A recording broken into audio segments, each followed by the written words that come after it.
Good afternoon. Welcome to the Library of Congress. I am Ken Lopez, Director of Security and Emergency Preparedness here at the library. On behalf of the Librarian of Congress, Dr. Carla Hayden, and Veterans History Project Director and my colleague, Colonel Karen Lloyd, U.S. Army retired, I'd like to thank you all for joining us both in person and via live stream for today's panel discussion on Veterans Response Teams, improving outcomes for justice-involved veterans with post-traumatic stress disorder. Most importantly, I would like to thank all the veterans in attendance today and listening for their service in the U.S. military and the sacrifices that they have made for our country. Will those veterans present here today please stand or wave so that we may express our sincere gratitude.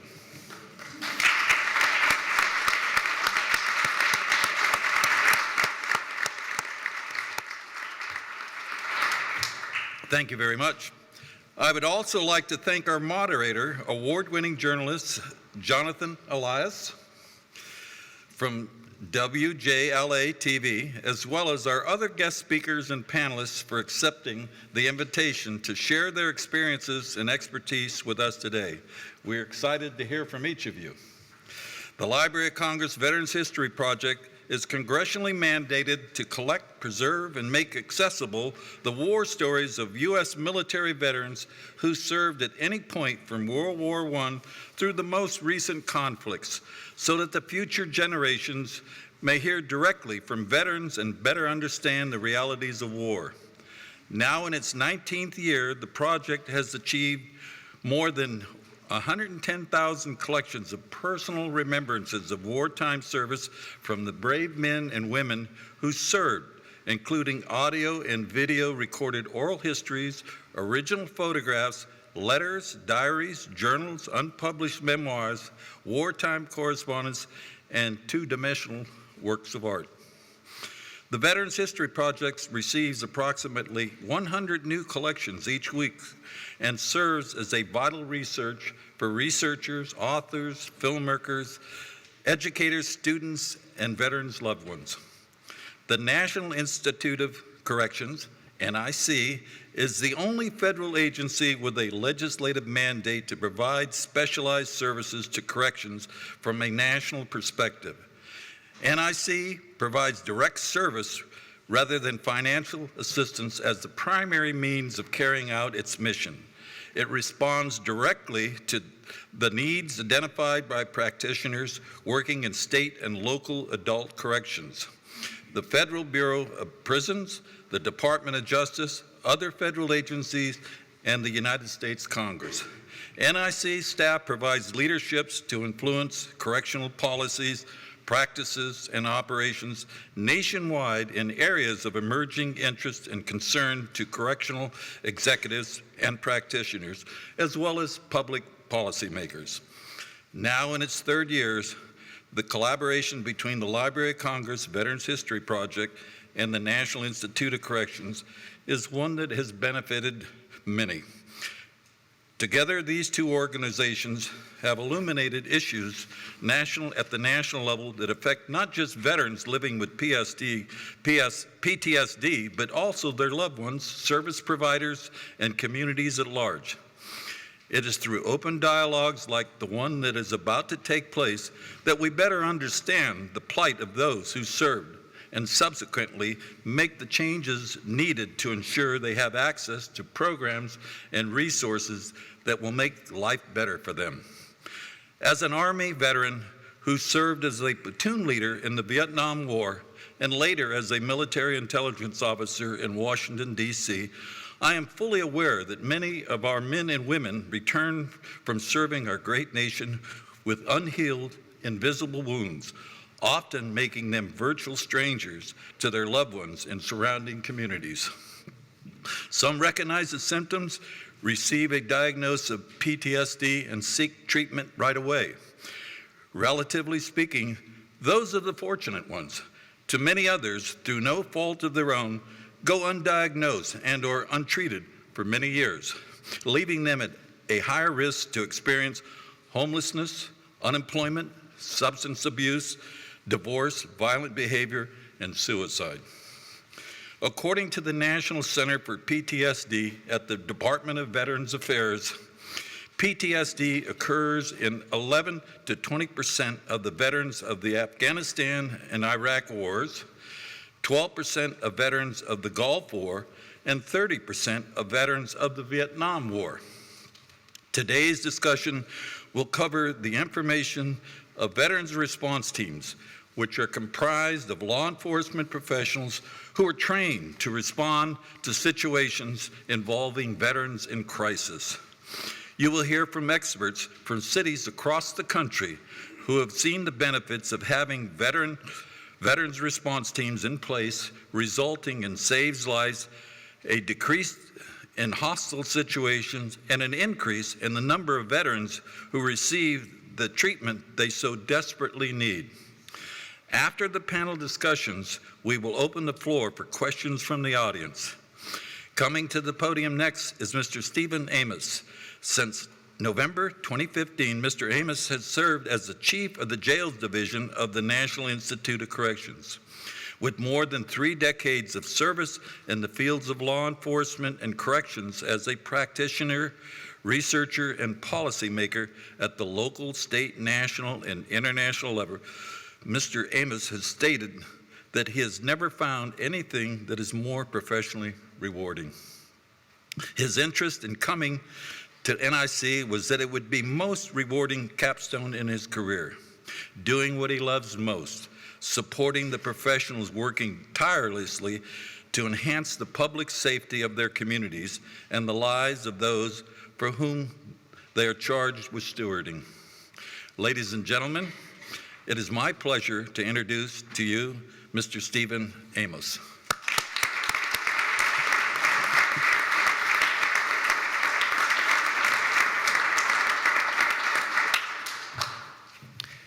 Thank you, Mr. Lopez, and thank you for your service. Truly an honor to be here this afternoon. First, I'd like to thank the Library of Congress for our continued collaborative efforts in support of PTSD Awareness Month. Secondly, I'd like to thank those of you that have served our country, both as military veterans, but continue to do so as public servants. There clearly is no higher calling than to be of public service, and very much respect all the work that you do in the community. I'd also like to thank the leadership of the National Institute of Corrections. My colleagues have been incredibly supportive in making this a reality and ensuring that the support is there necessary to bring awareness to these critical issues and ensure that we continue to do our part to support our nation's veterans and enhance our community safeties. Additionally, I want to thank the members of the NIC-sponsored Justice Involved Veterans Network. Those who come from a continuum of criminal justice, who have collaborated over the last few years to identify what are the needs of the justice-involved veterans, but also to identify how we can interface with them and ensure that we promote public safety and ensure their larger wellness.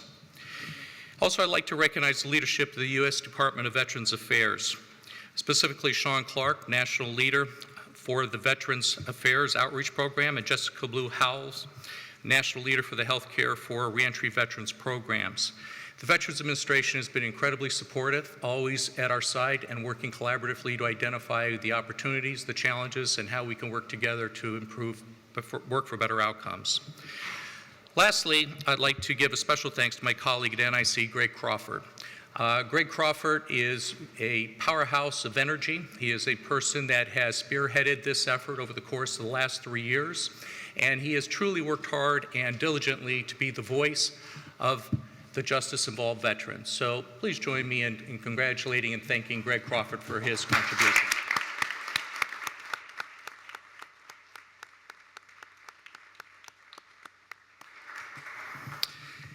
As stated earlier, we're here today to bring awareness to PTSD. Additionally, we are here to release a national publication that focuses on law enforcement approaches to working with veterans in crisis in our communities.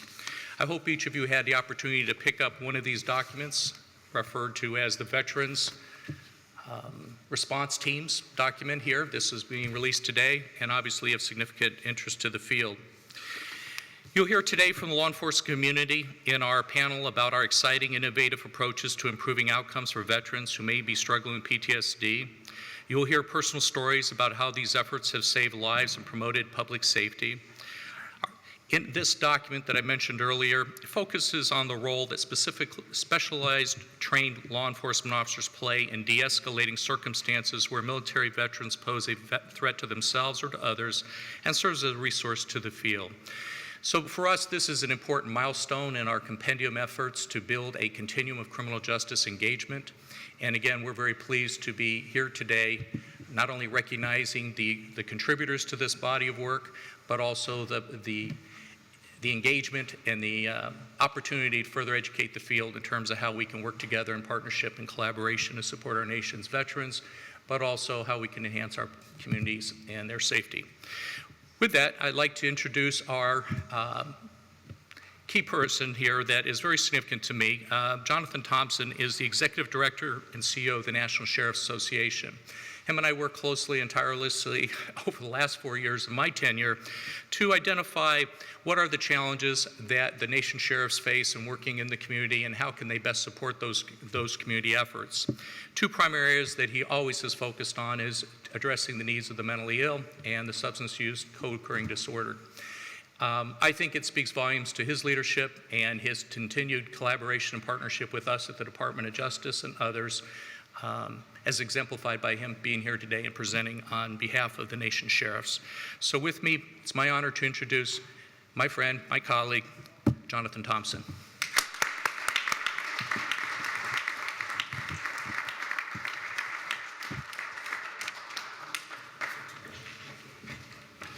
Well, good afternoon, ladies and gentlemen, and for those of you in the viewing audience, thank you very much for giving us a little bit of your time.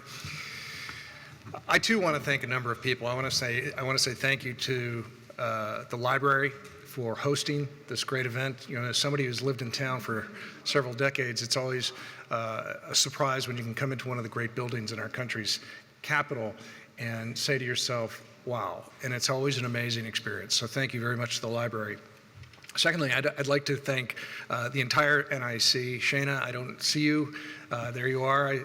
Shana Vanek has been an enormous supporter of Steve's and mine, and I want to also point out that as NIC has really worked diligently over the last 4 years to kind of transform how it does things with the nation's law enforcement. So thank you very, very much. I also want to pay a special tribute to the men and women in uniform across our country. Those are men and women not just in law enforcement uniform, but also in military service uniforms.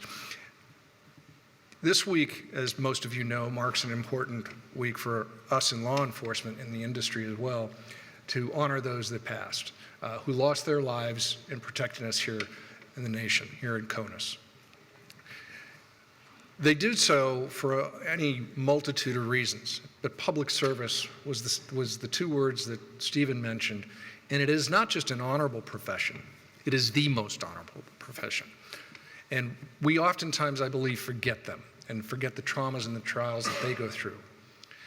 They're no less than the stress factors that those in our military face overseas. In some cases, as we're going to talk about later today, they're magnified because those in military uniform, they have that calling, and what they'll find themselves being drawn to as they come back to the United States is into law enforcement. It may have something to do with the control, the command and control environment, but I don't think so. I personally believe that it's a service that they feel innate. It's in their genes, it's in their genetic makeup. Today is really a milestone in a number of ways as well.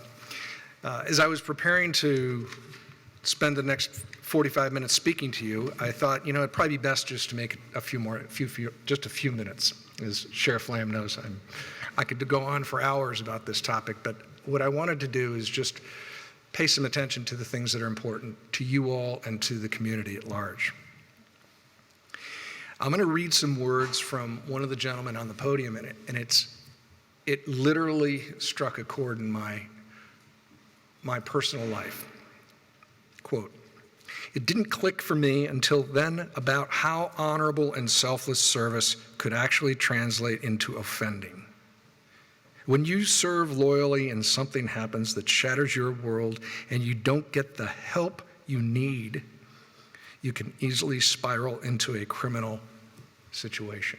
Those are the words of Major Seamone, who's on the podium in the panel today.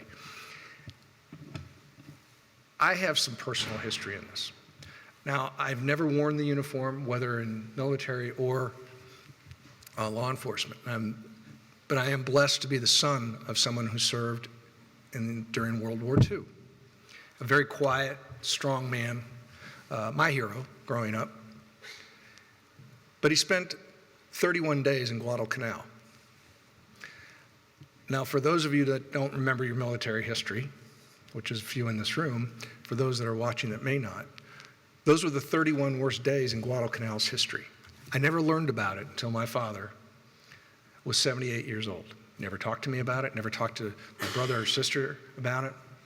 In fact, he never even really mentioned his military service. I can remember as a small child him finishing up his reserve duties. He would put on his uniform and he would go spend the weekend as a JAG. He would come home a different person every time. This is post-war time then. This is in the 60s. He would come home and he'd recognize that he's seen young men and women come home that had phenomenal challenges. And as a lawyer and someone also committed to public service, I could see the strain on him. Now, he is one of the majority of those coming home that had the ability to deal with his issues.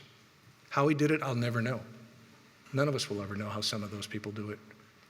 But what I know is he was committed, as I think everybody in this room is, and everybody should recommit themselves to recognizing that the level of stress to those in uniform and those in fighting a war, who every day are in that combat zone outside the United States, away from their families, away from their kids, or away from their brothers or sisters, away from their safety net.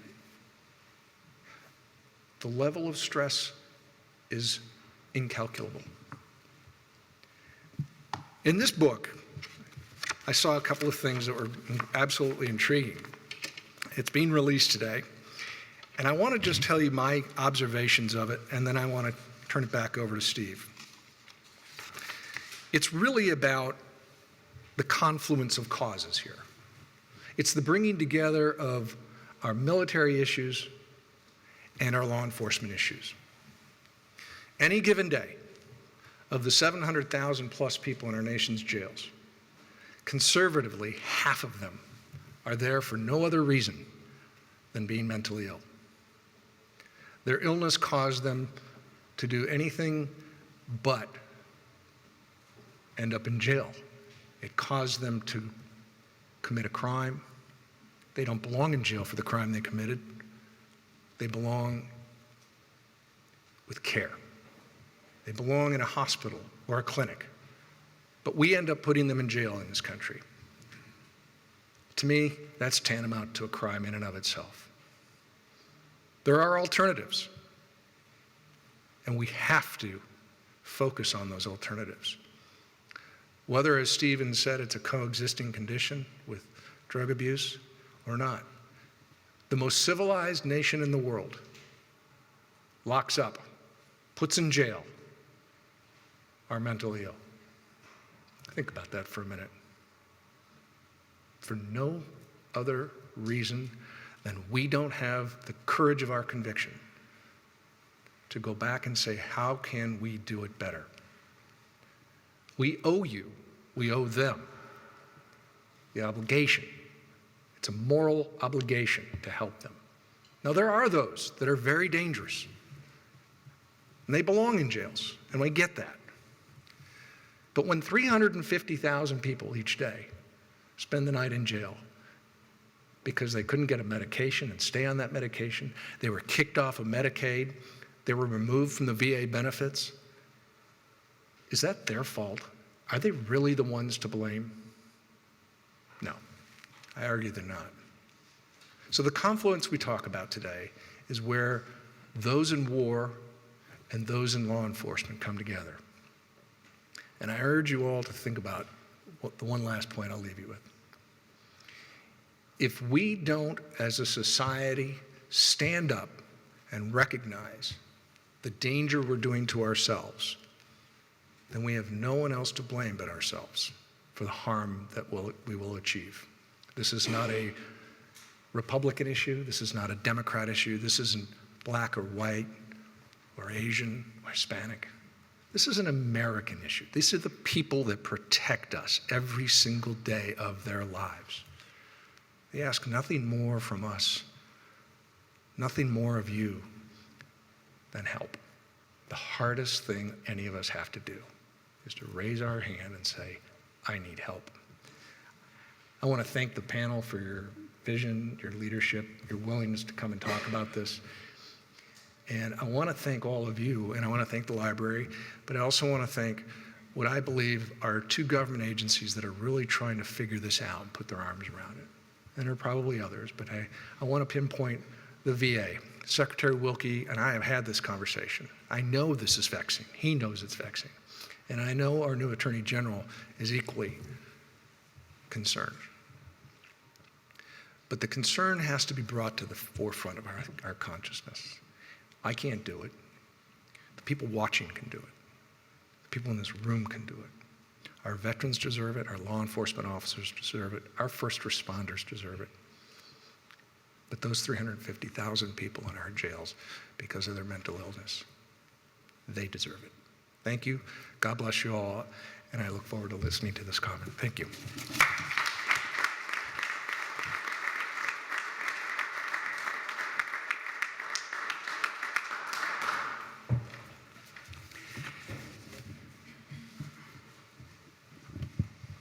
Thank you, Jonathan Thompson. Truly appreciate those insightful words. Clearly, there's a lot of things that we are evaluating as we move forward in this process, but the insights you share are most valuable, so thank you. It's my pleasure at this point to introduce two individuals that will be giving comments, keynote presentation. That'll be Police Officer Jonathan Guider from Apex Police Department, North Carolina, and he's joined today by Nick Blalock, a U.S. Air Force veteran, and they're here to share their experience. They're here to share the challenges, the hope, and the promise of working collaboratively in the community to identify opportunities, to diffuse issues and challenges, but also to move the field forward and profile what can be done to assist the nation's veterans and the challenges that they face, and to train and provide skill sets and experience for the law enforcement community also. So with me, please join me in introducing both parties.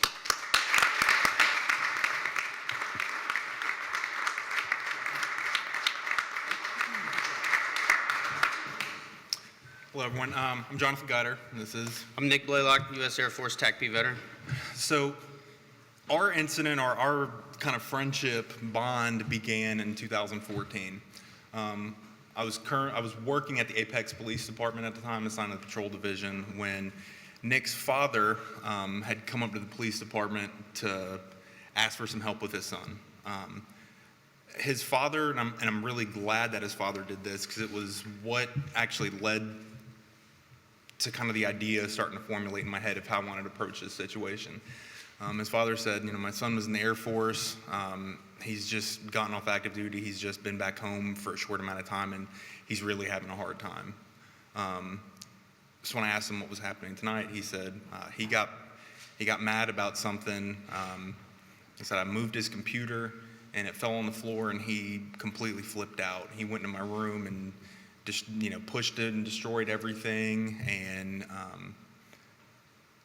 he didn't know how to deal with that. Because from his father's perspective, I'm the father. This is my son. I've raised him. He's not able to process that. My son's been to combat. He's watched people die. He's killed people. And that changes how your brain works when you go through those situations. So he said, we asked him the basic questions. Any firearms or access anything in the house? Just because, there's a lot of situations that in law enforcement we get trained to deal with, where you see highly trained military individuals who have been in situations like this that wind up getting the deadly encounters in law enforcement on either side of the fence. He said, well, there's a shotgun, but I keep the ammo separated. He doesn't know where it is. And it's funny because I've, talking to Nick afterwards, for one of the first things he said, was like, of course I know where the ammo was. But so when we get there, the dad he gave us the key so we could just go in. So, we were trying to do everything as safe as we possibly could for all parties involved. Gave us the key, so we unlocked the door and started calling for Nick. He was up in the attic. Like, he had gone, opened the attic, and was in the crawl space in the attic. So when we started calling him to talk to us, when he came down from the attic, he was just in a pair of swimming trunks. That was it. He didn't have any shoes on. He was bare-chested. When he came down, he had insulation on him just from being in the crawl space, and it was clear he was extremely tense. Like, both his fists were clenched. Like, you could see every muscle on his body was completely tense. And something about, like, the look on his face and the way of everything his dad was talking to me about reminded me of my own personal experiences when I came off active duty, because I was in the Marine Corps. I had multiple deployments. And it was just something, looking at him, it just clicked into my head. So once he came out of the attic and came down to talk to us, we just went into the living room, his dad's living room, and we sat down. And like, we just sat, he sat on the couch and I sat in this chair, and we just started exchanging stories. Like, it started off like telling the funny stories that people in the military always share with each other to kind of break the ice. To let him know I'm not just another cop that's here to lock you up, because he had had some experiences with law enforcement before since he's been out. And a couple of them I didn't know until after the fact, but they had, some of the guys at the department we worked with knew him from an incident with his ex-girlfriend at the time, and they were like, oh, he's whatever. They didn't know him. They just knew, like, their first impression that they had gotten on a really bad night for Nick. So it could easily have gone that direction for us if I'd have just went in there and not used any of that shared experience and connection to be able to relate with him. So when we started talking, after we sat there probably like 2 hours.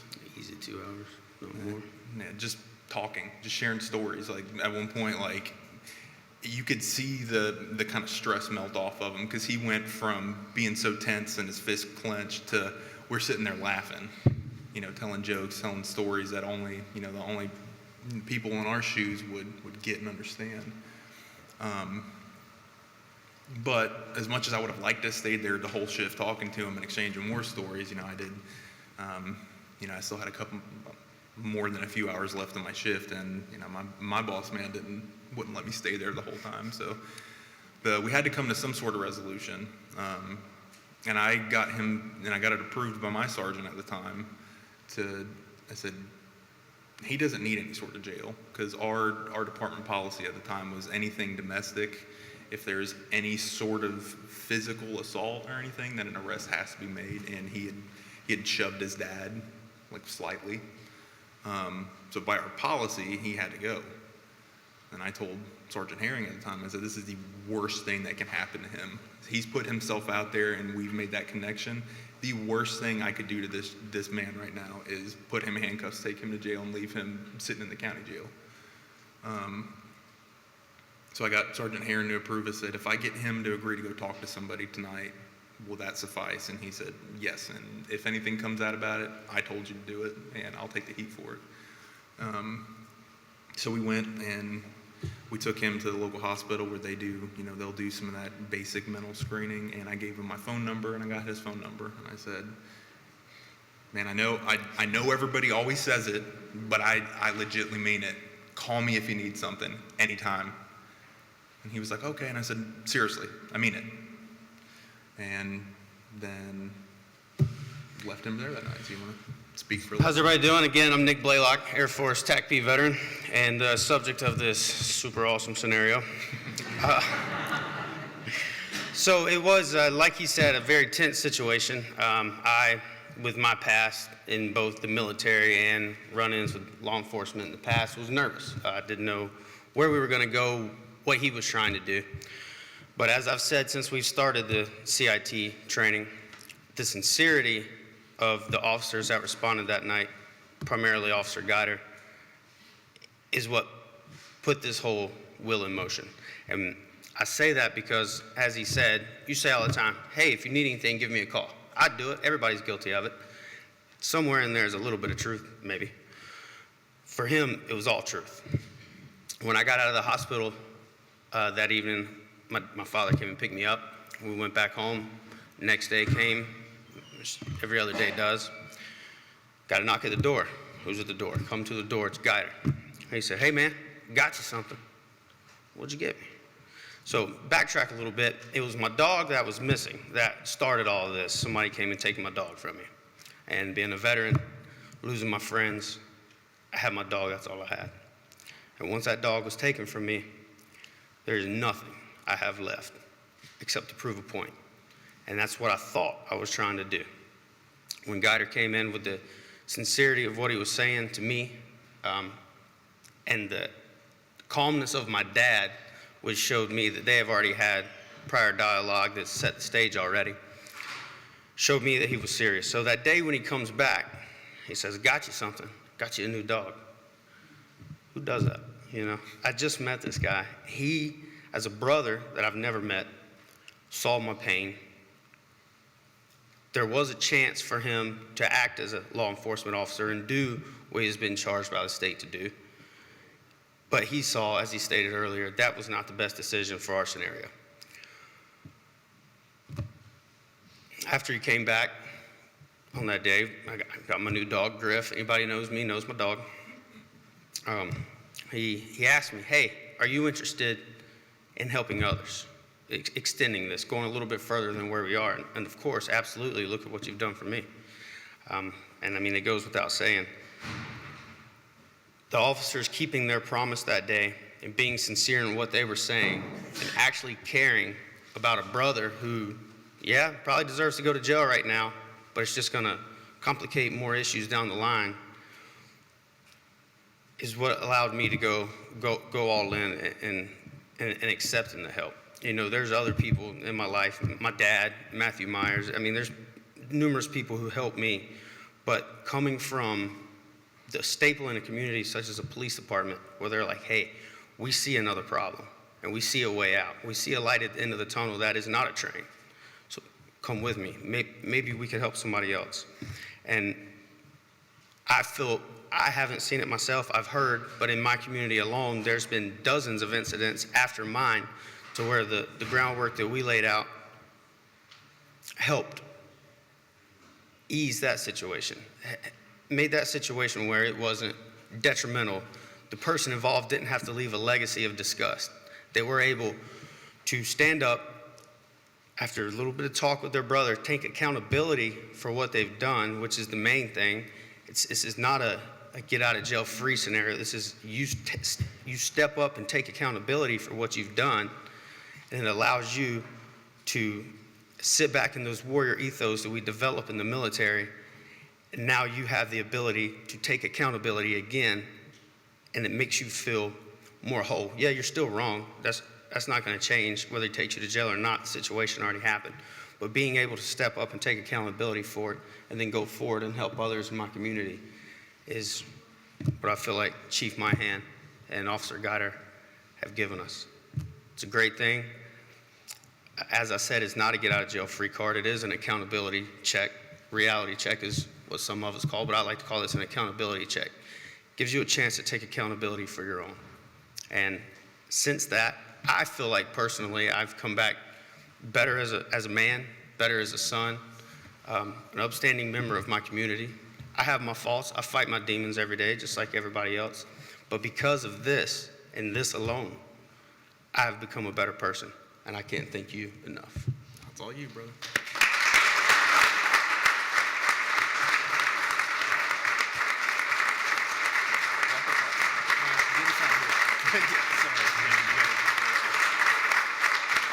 Thank you guys very much.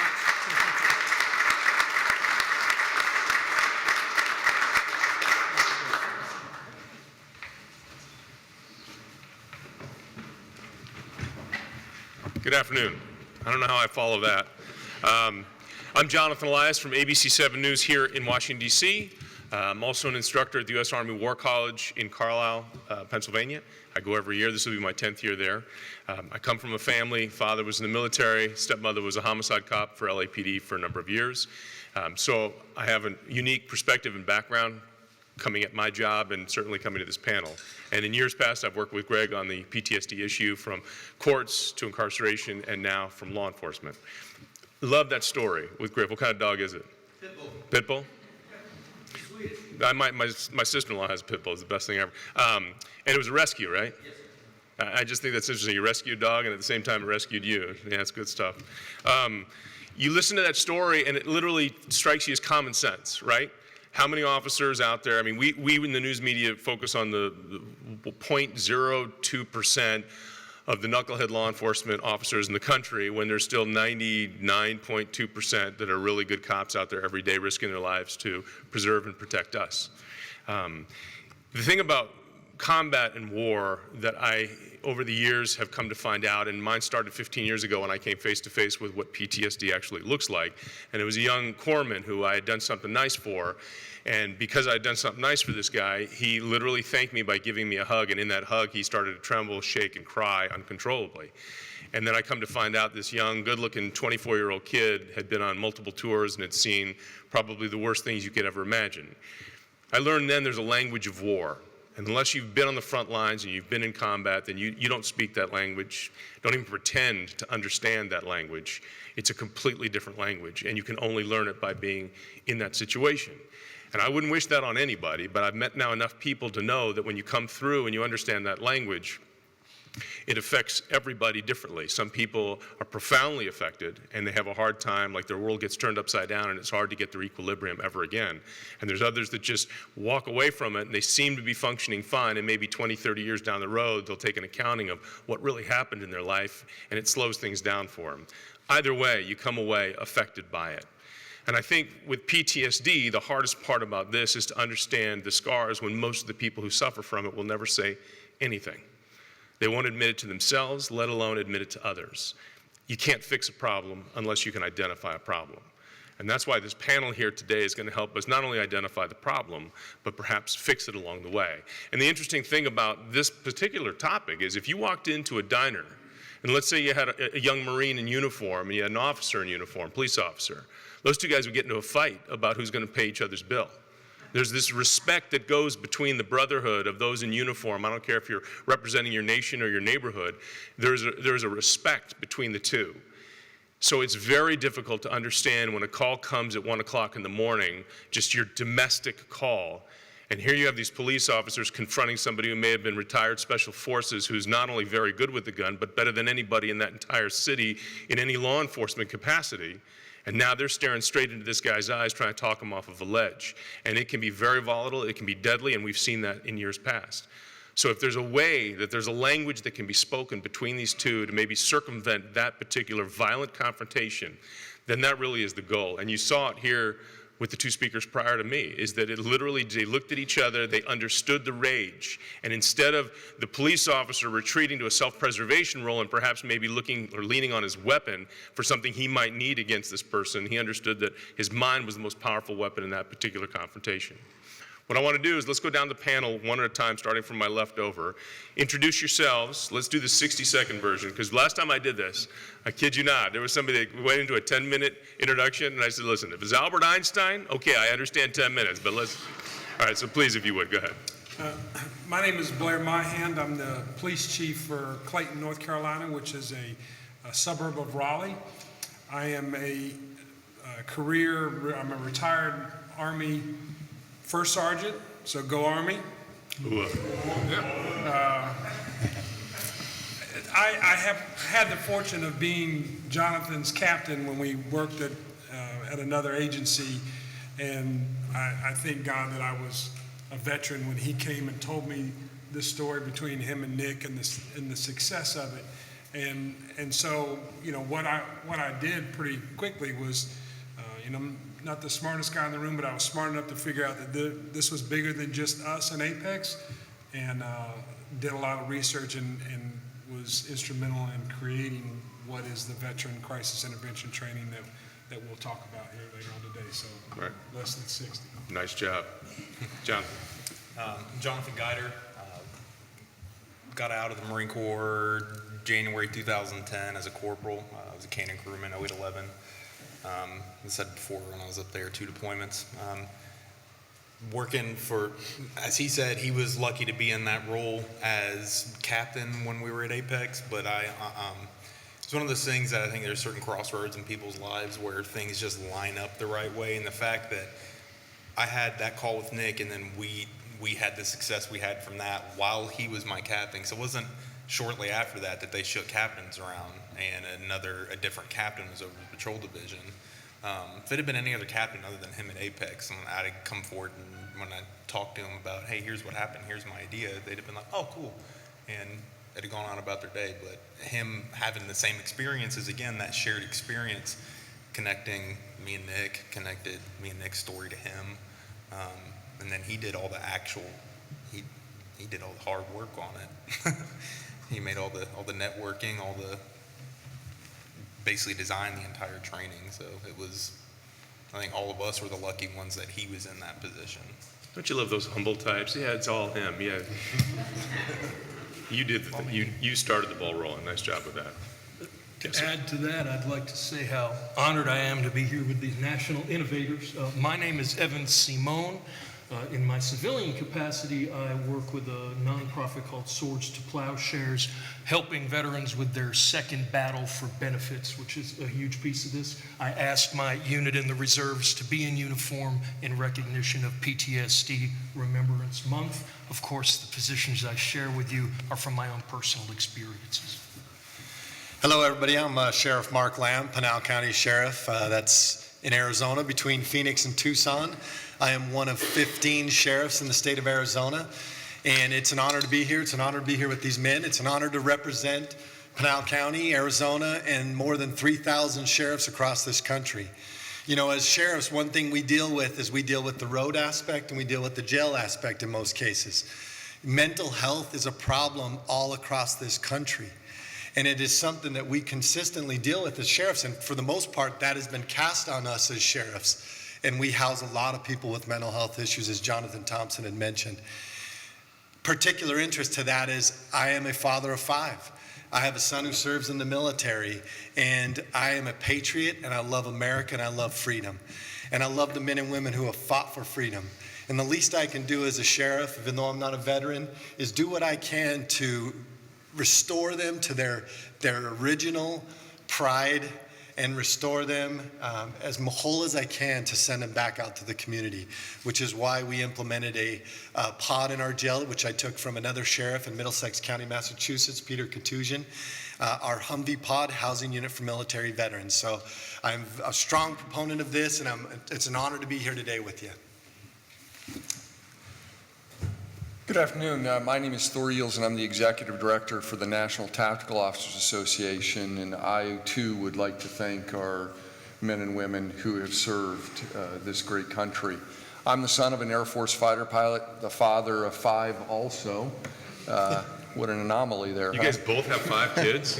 We both, same wife. After 2.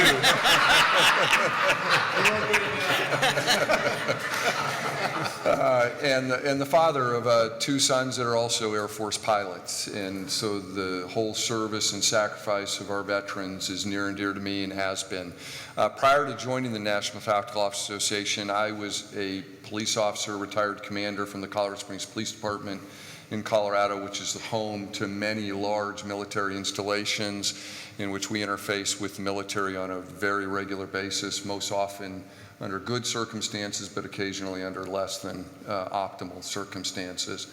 But I too have practical experience as the sheriff in dealing with mentally ill in crisis, particularly our veterans, and was very frustrated by the lack of options, but more so the lack of training that I felt that we and our officers had in how to recognize when people needed help versus an arrest or a transport to the emergency department. Law enforcement right now really has 3 ways to deal with the problem. Is they relieve the problem, they arrest the problem, or they transport the problem to a hospital. None of which are long-term solutions, and we repeat this cycle and just adds to the frustration that we all feel. And as a result of that, we've created an initiative which we call Miracle, which is the Mental Illness Response Alternative Center for law enforcement, with our primary goal of educating to protect those that need our help, veterans in need. And we're taking best practices and beginning to educate officers, fire EMS, emergency departments, mental health workers in how to create collaborative teams to provide meaningful intervention and treatment that is long-term and sustainable. And we hope to be able to answer any questions you have about that. But thanks so much for having us, and it is also an honor to be here with these gentlemen. My name's Nicholas Hurst. I serve as a patrol officer in Newcastle County, Delaware.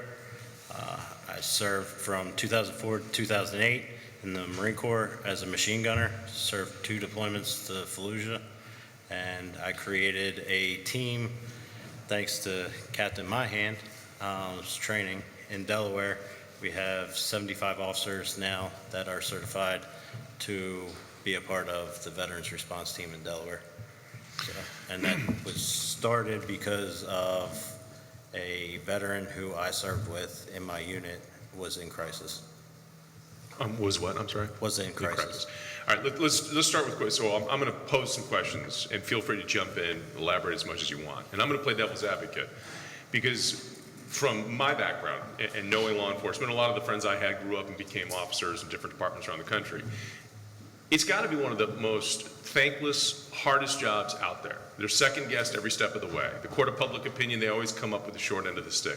And yet they have a matter of nanoseconds to decide what they're going to do, what action to take, what force to use, that decides whether they go home to their kids or not.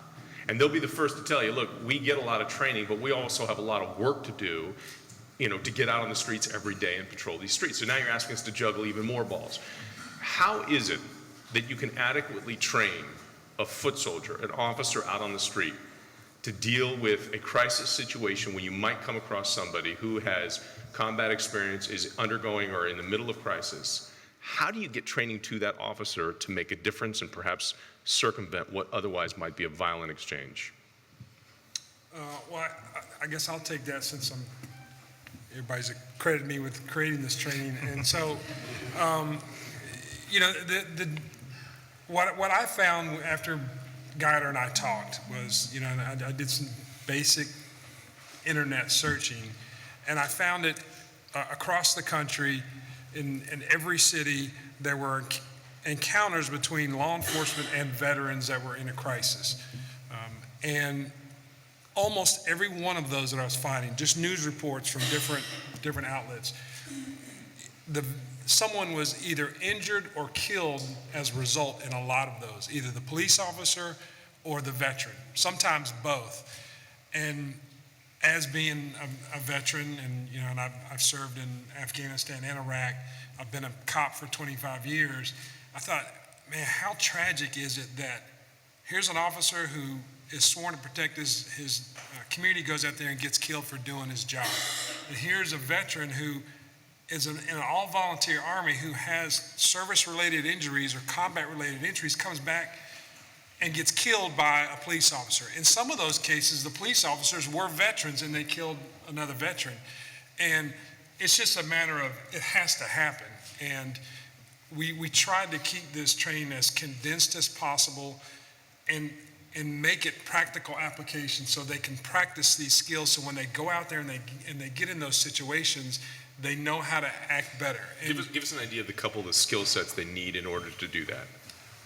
I would say that we work a lot on reintroducing them to what veteran is, because a lot of us get out of the military and I'm like, man, I'm out of here. I'm not involved in that anymore. And you always get kind of pulled back into it. So we reintroduce them to the things that complicate a veteran in crisis, the substance abuse, the self-medication, all these things that... Isolation. Right, the isolation, the survivor's guilt, all these things that we've kind of experienced. But we really focus heavily on what Jonathan's success was that you have a shared experience. You can talk the same language, just as you mentioned, and we're able to establish a rapport and get beyond that crisis moment. Because once you get 1 second past the crisis, your chances for success skyrocket.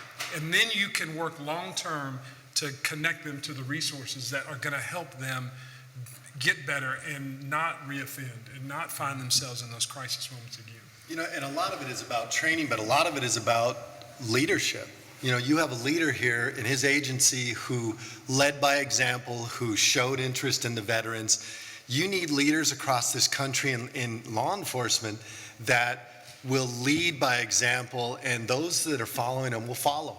And we need, you know, I would love to see many more sheriffs adopt veterans pods and programs and crisis response teams for veterans. I think that starts with the leadership, and then you've got good folks like Geider and, what was your last?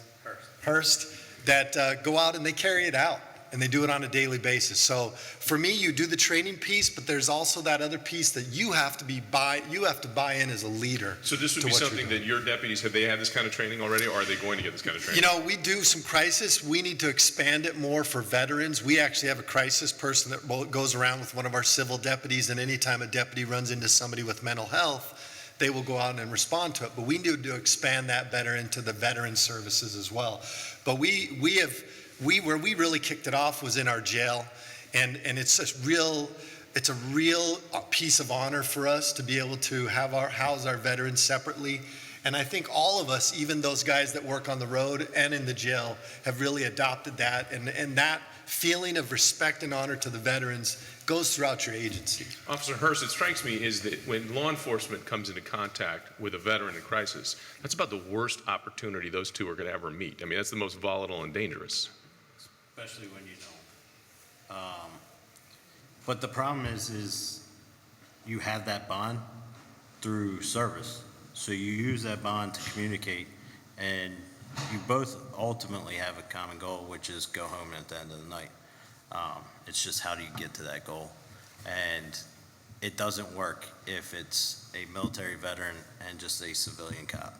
It does not work. It does not. Is there any way to make it work? Because I would think at some point... You can have an understanding, and as long as that civilian police officer understands how to interact with them, it makes it less violent, but it usually works better. But it strikes me as the military is a brotherhood, just like Correct. law enforcement's a brotherhood. I mean, there are two brotherhoods that serve the same cause. It would appear to me that they're serving somebody else as opposed to themselves. But there tends to be, and a distinction. the chief can Well, probably I'll give you an help with that.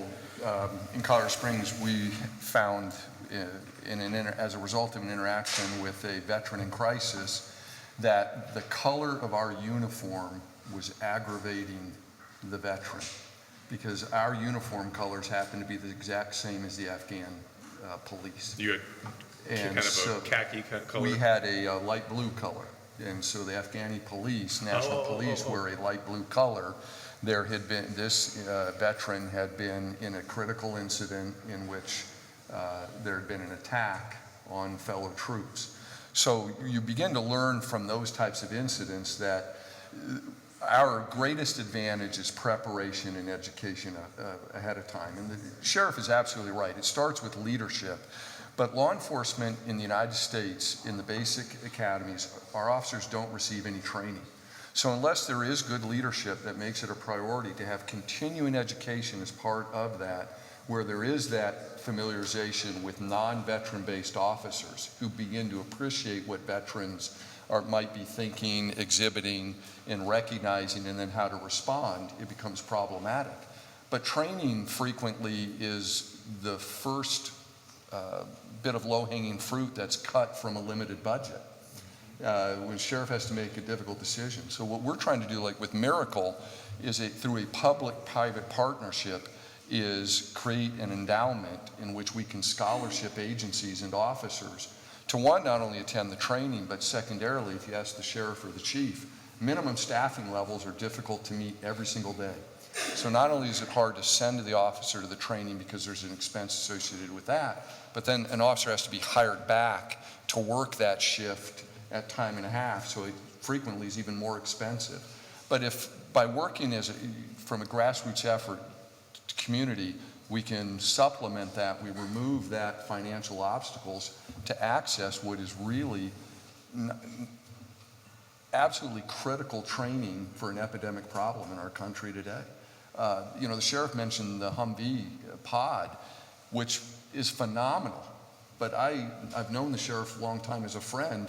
He's going to be the first person to tell me and agree with me that we would rather the person never get to the pod. Of course. And so if we can take a very holistic approach to this through using mental health workers in the field, keep them out of emergency departments, keep them out of jail to begin with, because we provide better training to the first responders, then we win. Yes, sir. On the holistic piece, I think it's also important that we can put officers in a better environment where they're able to detect that it's a veteran, and the onus shouldn't only be on the officer. For example, there's, of course, we have license plates where you can indicate veteran status. You can put it on a driver's license, and I understand that for a while in Georgia there was actually a law that allowed you to indicate a PTSD diagnosis on a driver's license, and that came with a lot of argument about whether or not that's a great idea. But other systems can also interact to better prepare officers to use these skills in this holistic approach. I learned that they had implemented a veterans traffic court in New York with this idea that sometimes the issues escalate, and you could see in driving patterns and minor driving and traffic infractions, this could be the beginning of someone's involvement into something that escalates into more of a criminal situation. So the idea is identify that veteran in need through areas where there could be crisis. And I even think we should be looking a little bit at family courts and other places where challenges are becoming too much and that veteran needs help, and then coordinating that response. If I'm a police officer and I'm responding to a call of somebody in distress, a crisis that's playing out, and then I get that handy piece of information the person's a veteran, that ratchets it up a bunch of notches in the wrong direction, because as an officer, I'm thinking I need self-preservation. I could be up against somebody who combat and fighting, that's what they're good at, and I may not necessarily be that good at it. Let's face it, there's a lot of officers out there that, they shoot once a year at a static target to qualify, and perhaps physically fit, they don't go into, jujitsu classes. I mean, let's say, so I'm imagining in their mind when they walk into a situation like that, their adrenaline is probably at peak.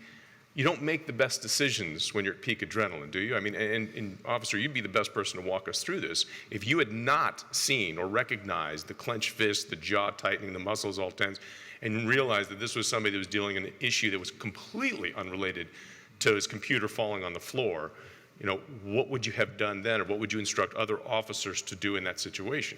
Well, it's because there were so many pieces of that puzzle that got put together before I was even on scene, that trying to apply the same the same tools I use with Nick to other calls. If you took one of those puzzle pieces out from my interaction with Nick, it more than likely would have gone a different direction. Where you see he's in the attic, you're thinking he's got a gun up in the attic with him. Did you potentially notice? Right. Yes. Especially knowing that there was a shotgun in the house. There's ammunition that the dad said I keep it separated, but I mean, you can't keep ammunition hidden from 5-year-olds, let alone a combat veteran. There's something that's kind of gone. I always try to think of how to word it properly, because I don't want it to sound like in a negative way. But the best way that I can describe it is when we get in those situations, because I could have walked right in that house and he could have been in the attic and he could have had a drop on me and just took me out if he was prepared to do that, which some people are. That's the route they're going to take. But our job, if you're on a patrol car, you're in a patrol car, you're answering calls for service, you're dealing with people at the lowest points of their life, it's inherently dangerous. Now, given there's steps that we can take to stay safe and go home at the end of the night, but we're not guaranteed that when we start our shift. It's something that we have to take that risk on ourselves, that I'm in a line of work that I'm not guaranteed to go home. So let me try and help people while I can when I'm here, because at the end of the day, that's the best we got for them. But you going into that call knowing that this was a vet in distress, and obviously with a pretty good skill set. Special Forces, is that what it was? Is that what it, yeah. So, so I'm imagining in your mind was that in your mind, this is going to be my first line of defense. I'm going to talk this guy off the ledge. I need to get him down, look him in the eye. Absolutely. But I think therein lies some of the danger, is that we are predisposing ourselves to thinking there's a certain outcome that lies ahead. Every call for service that an officer goes to that's similar like that is potentially dangerous. Right. And I think it is quite honestly, a bit of a disservice to suggest that all of our veterans are going to predisposed to some sort of act of violence towards law enforcement. And if our officers are being prepped to think that way, I personally, based on my experiences, you're going to see young officers that might be a little bit more apt to misinterpret certain behaviors. Hence, the real need to better educate. You should, I think, approach a situation with a very open mind, that this person is a veteran, and I'm gonna treat them with respect like anybody else. I certainly use verbal skills, but our approach to managing danger does not change, nor should it change based upon, a title or anything along those lines. We say that, but I'm just saying that the overriding bubble in a young officer's mind when he's going out there is self-preservation first and foremost. I think it depends on our training and how we have instructed them in how to manage incidents. And that's the key, is being able to educate your people. We talked about this. We've been here for yesterday and today through the National Institute of Corrections, through our Justice Involved Veterans Network. And we've discussed a lot of the things that we need to educate not only our officers on and our deputies, but we need to educate the public about the myths and the misnomers that are out there as they relate to law, as they relate to military. I agree with Thor. I think that, we've got everybody, you treat every case as if they had a firearm. That's how we protect ourselves. We shouldn't treat a veteran any different. We've got to train our people better to understand the humanity of the job that we do. Of course. And I think that's just as important as the tactics piece of it. And I think that as long as we're pushing and forwarding those myths and misnomers, then we're doing a disservice to the veteran. I guess for me, I'm just trying to think, because the officer visually identified that there was a connection between the two of them, and you knew that he was a veteran, and you yourself, so that visual for you kind of just brought everything down for you. So you knew how to play it, and then at the end of the day, the humanity took over. I'm just wondering if there's a patch or a secret handshake. I mean, that's what I'm trying to get at. Can you de-escalate a situation from getting out of your car and face to face with the veteran, so the veteran knows, look, I'm not talking to somebody who doesn't know my language. They know my language. So you can. But you're basing that decision off the connection that you're able to make with that person. I can talk to anybody in the street, and their actions will dictate my actions, and vice versa. And so, But one thing that we did with our training was you talk about a secret patch. Officer Guider has a veteran pin on his uniform that we created and gave to the people who finished, completed the class. Because what we wanted was an opportunity that he could be talking to someone and that person realized, oh, you're a veteran, and that might even spark that, okay, let me calm down and see. That connection. And what Guider said with Nick when he was tense and that look in his face, the reason he knew what was going on is because he's been in that same situation. Mm-hmm. And he knew what that look was. But, at that point, we didn't have that. He knew that Nick was a veteran, but Nick didn't know that when he sees him coming up, he had to establish that rapport and set that hook. And so, like if I take if I put on a short sleeve shirt, you'd say that guy's a veteran. I've got tattoos that kind of reflect that, and a lot of guys do. But, I put this on, and, maybe you would pick me out of a crowd anyway. But, veterans come in all shapes and sizes and colors, and male and female and everything. So there's a whole bunch that in here that just, we don't tattoo V's on our forehead or something like that, Veterans are reading body language. So if an officer shows up and his body language is tense and confrontational, that's what escalates the situation. Teaching your guys to be calm in situations, a lot of that just comes with experience. But teaching those guys to be calm is what de-escalates a lot of situations, not just with veterans, with anybody with mental health issues. So it goes both ways. We're reading their body language, they're reading our body language. I think veteran helps, but that initial interaction is your body language and my body language is going to dictate how this is going to go. Is it extensive training that's needed, or is it just an awareness that needs to be kind of applied? It's greater awareness. We do little or no training in basic academies. So probably one of the most advanced classes that an officer can take now is CIT, Crisis Intervention Training. Right. It's a 40-hour class. Now, I can tell you as a former paramedic, I received much, much more training in mental health as a paramedic than I ever did as a police officer, and I am still woefully inadequately trained to deal with a lot of these incidents. But it is a huge step towards the right direction. You know, mental health first aid can be either 8 or 16 hours, but it is creating a sense of awareness in the first responder in how to speak to people, to notice certain behavioral indicators, getting information, gathering information, and then having some means of strategy and beginning how to speak to develop dialogue. All police officers have been trained in de-escalation for 40, 50, 60, 100 years. That's not really new. But what is new is we have had significant advances in the mental health care community and certain strategies, verbal language that can be utilized, behavioral indicators from our part, et cetera, that are just woefully undertrained in law enforcement in America today. It's not something, going back to how you said, is there a certain skill set and how much time is needed for that? I've never personally believed that it's really a teachable skill set. I think it's something, and anybody who's worked on the road or spent time dealing with the public, it's either something that it's an ability you have inherently or you don't. And in these scenarios, I think it goes a little bit further than just the ability to communicate effectively with people. I think you have to be able to empathize with others to be able to make that connection. Tough to teach empathy. Well, you can't teach empathy. You either have it or you don't. And if you don't have empathy, then it's not saying you can't make that connection. But again, for Nick and I, having been in that situation before, I knew how he felt. I could put myself in his shoes, standing right there, jumping out of the attic. I hadn't jumped out of an attic exactly like he did, but I'd been in similar situations where I was like, everything could come crashing down right now. And so it was just good fortune that I was able to be the one to talk to him there that night, and having shared experiences, able to empathize with his position, it lined up to be able to benefit a lot of people. Yeah, and we could do this training in 5 minutes. In fact, often in our classes, I show a 5-minute video where Jonathan's the star in it.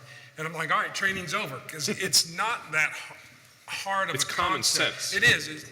We're brothers.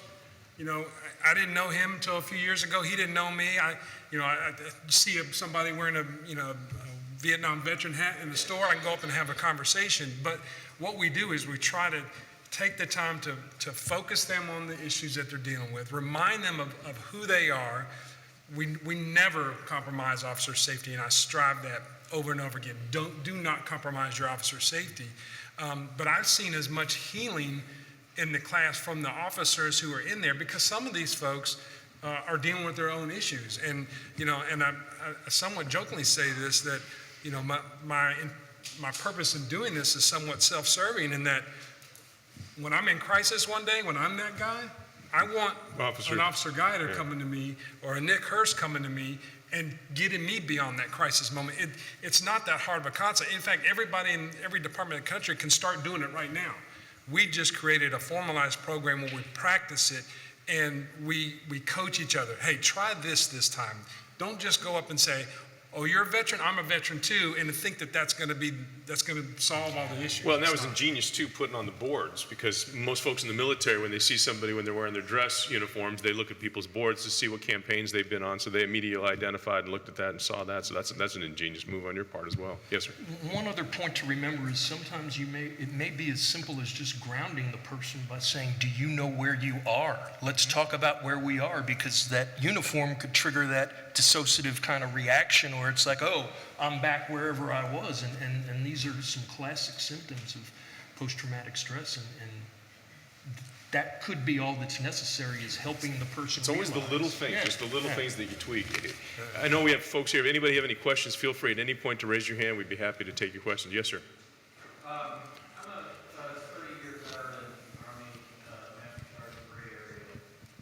I'm also a former county supervisor. Some of my legislative responsibility included oversight of our sheriff's department. So one of the things that I've heard so far that I'm really interested in was that talk about being holistic and also in Mr. Thompson's opening comments, his quote where he referenced that downward spiral. And one of the concerns that I have when I look at the system is that a lot of times that downward spiral starts already not when they're veterans, but when it's active duty soldiers, sailors, Marines, airmen. So I'm curious about two things. First, I guess for Major Seamone, and I don't know if you can really speak to this, but since you're a JAG officer, I'm curious what, if anything, the Army and the DOD are doing to try to address nipping that in the bud, because if it starts on active duty, it usually ends with a general discharge or a bad conduct discharge or a dishonorable discharge, and now you're throwing somebody out on the street who already had some issues, and you're taking away what they did have, which means they're coming in the front door for all of those departments with that pre-existing set of problems. The second thing would be, you know, with all of the law enforcement experience on the panel, if you're aware of departments in areas with a high active duty population where they can take this same training approach and not just think of it as justice involved veterans, but a lot of times those active duty personnel live out in the civilian economy. And so the first law enforcement contact they're gonna have when they have an issue is not with the military police, it's gonna be with a civilian department. And so there's a whole continuum of things happening here, and I'm just kind of curious what your all thoughts are. So I can speak from my own personal experience, again, not representing the position of any military organization. There is somewhat of an effort to try to really address the fact, especially misconduct during active duty, because I think we need to think about the fact that there's a lot of crimes in the military that just don't exist in the civilian world, right? So you've got disobeying a direct order, failing to show up to work, disrespectful behavior, combat and operational stress injuries. We could say someone's reaction to medication may stop them from being alert and awake and showing up to duty in the morning. That's a crime. So you have a lot more opportunities, unfortunately, to criminalize mental illness under the Uniform Code of Military Justice. In cases where it's part of the symptoms of conditions that come from serving, and serving honorably at that. So the military is grappling with this. There's a couple of different things going on that makes it a tension. One of the things is, hey, we have impressionable young soldiers, sailors, airmen, and Marines.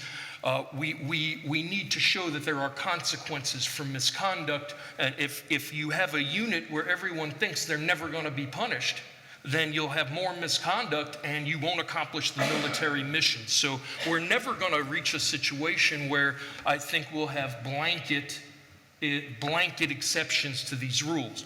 One of the things that exists is 10 United States Code 1177, and it's a provision that says if someone's going to get kicked out administratively, if they either say or were diagnosed with PTSD or TBI within the last 24 months of having been deployed on a contingency mission, or if they suffered military sexual assault, then that has to be considered by the command before they can kick them out with something like an other than honorable.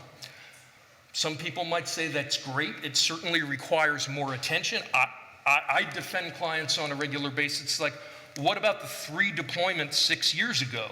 But that's not within the last 24 months, so really there's no technical requirement, and it's like, goodness. I would say it's interesting to look recently when he was Secretary of Defense, Secretary Mattis was saying we need to think about using the military justice system more to enforce discipline. We're not doing enough of it. So there's this tension.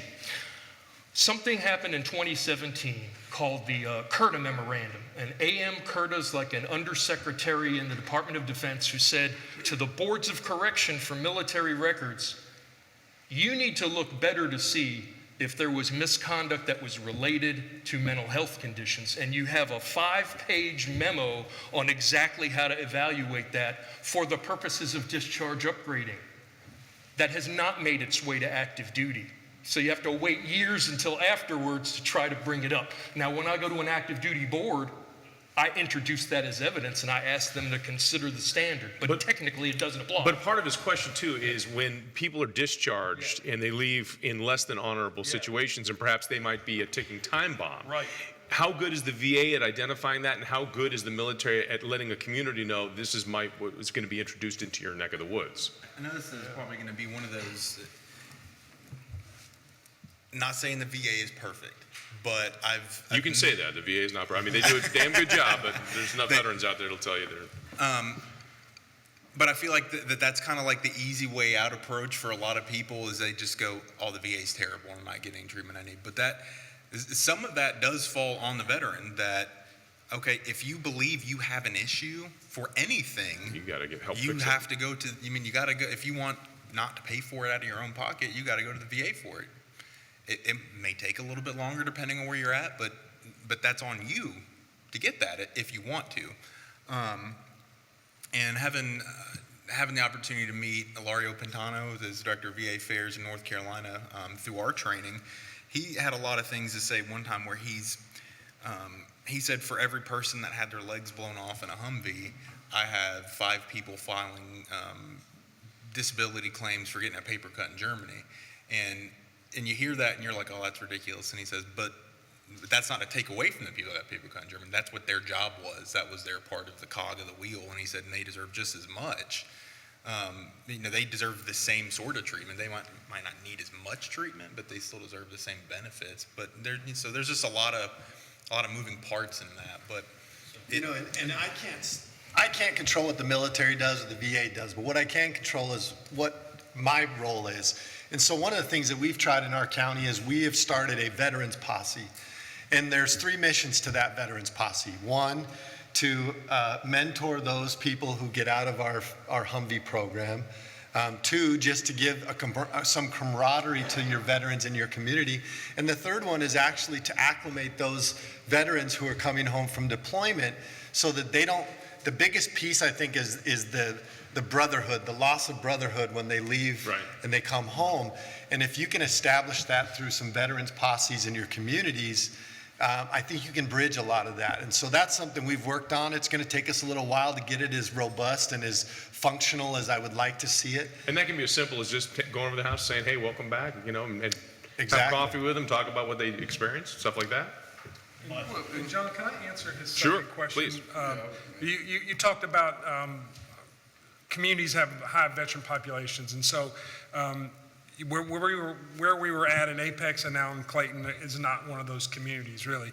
But the value that I've added to this effort is that I've taken opportunities to speak all around the country. I've spoken in Chicago, in San Diego at the International Association of Chiefs of Police Annual Conference, and I've gone to chiefs and said, here's what we're doing. It's free. I'm not making any money off this. We try to remove every obstacle. I mean, I can't pay for your travel, but we provide lunch. We do everything that's free to get somebody there. And so that's how Nick got involved in this.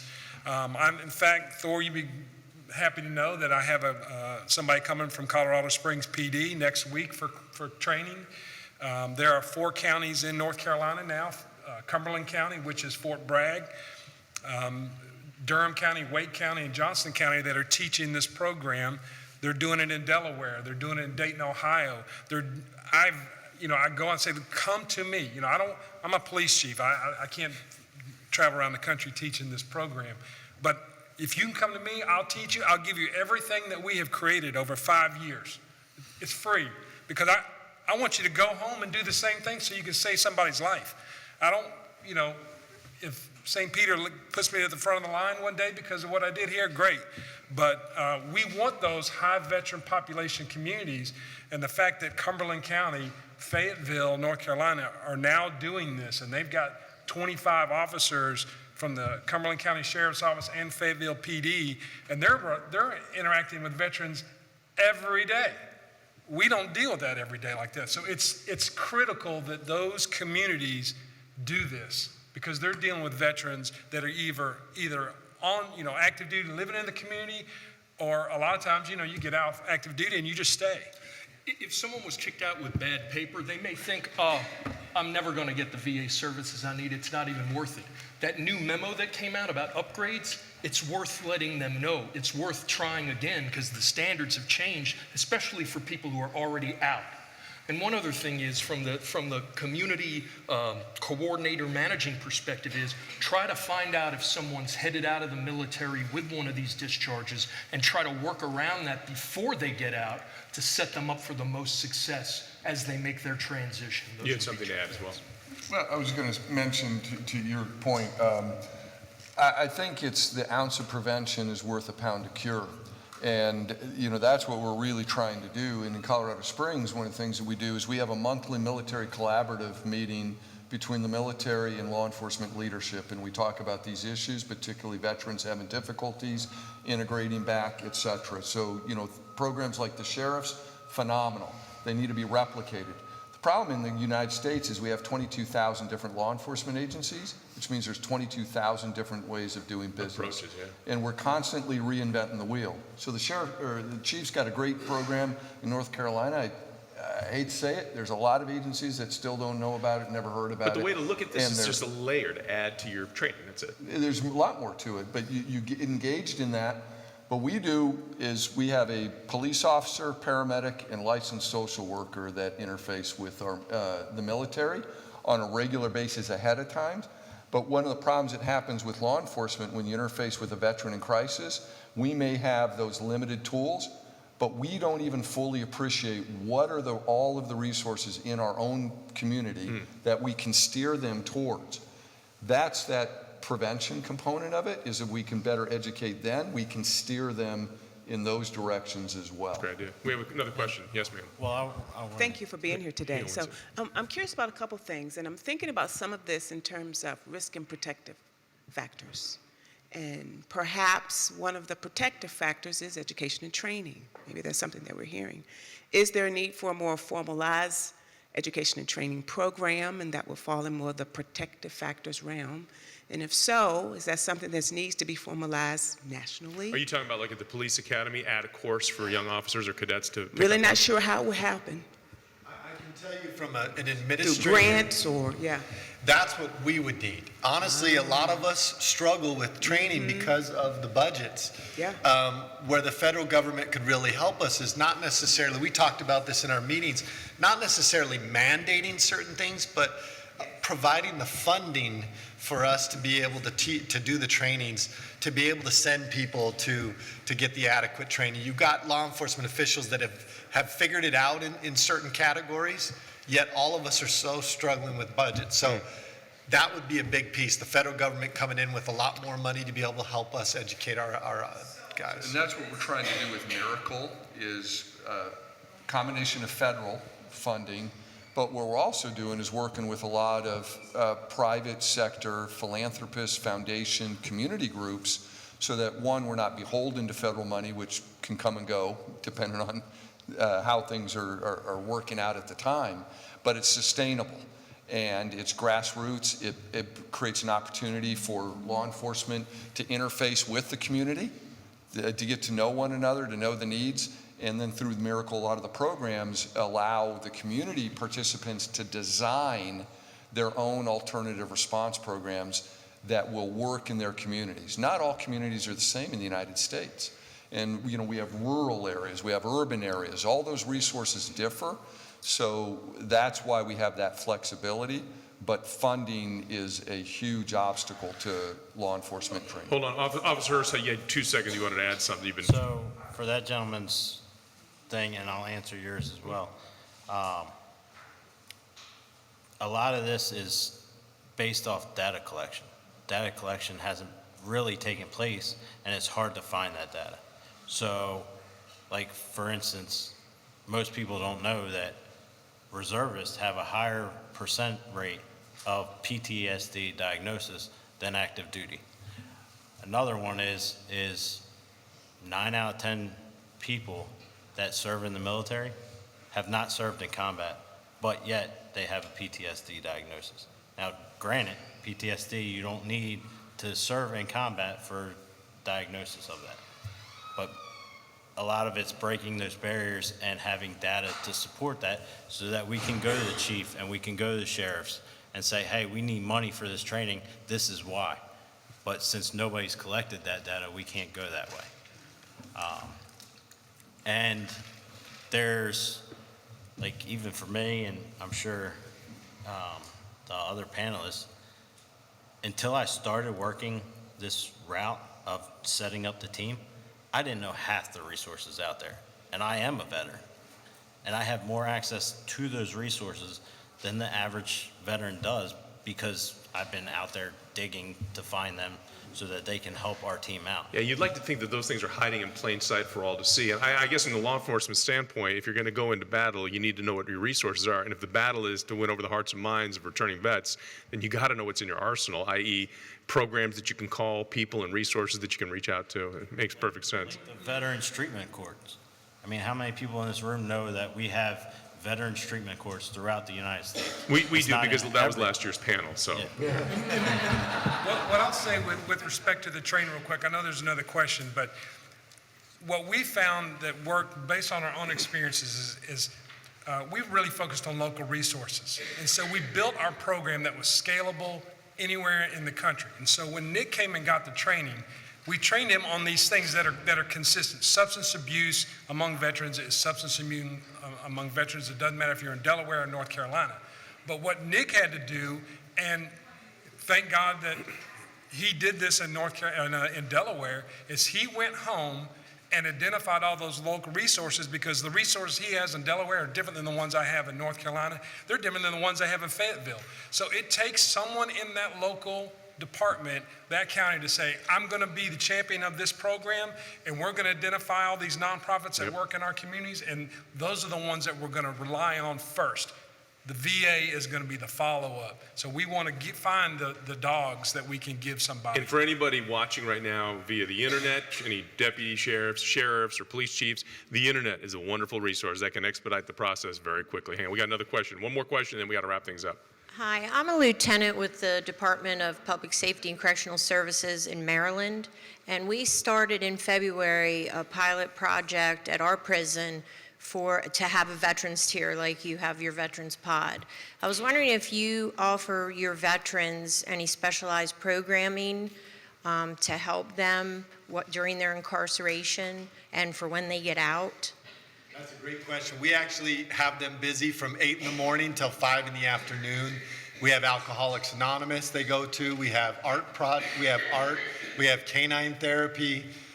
We actually have probably about 8 to 10 different therapies that come throughout the week, to include people that are specialized in dealing with PTSD and helping them recognize the PTSD. So yes, it is very program heavy, and it's kind of nice because people say, well, don't you care about your other inmates?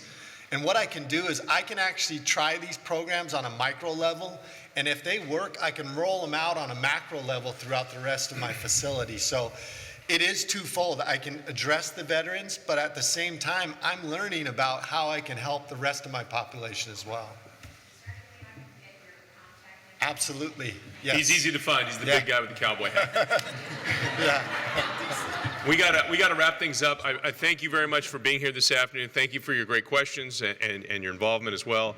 I hope to see you tonight on the news. This is my shameless plug. It's ABC 7, 5, 6, and 11. Make it a part of your religious behavior, please, every day, okay? Thank you for being here. Have a great day. Thank you guys very much. Great job, Jonathan, great job. Thank you.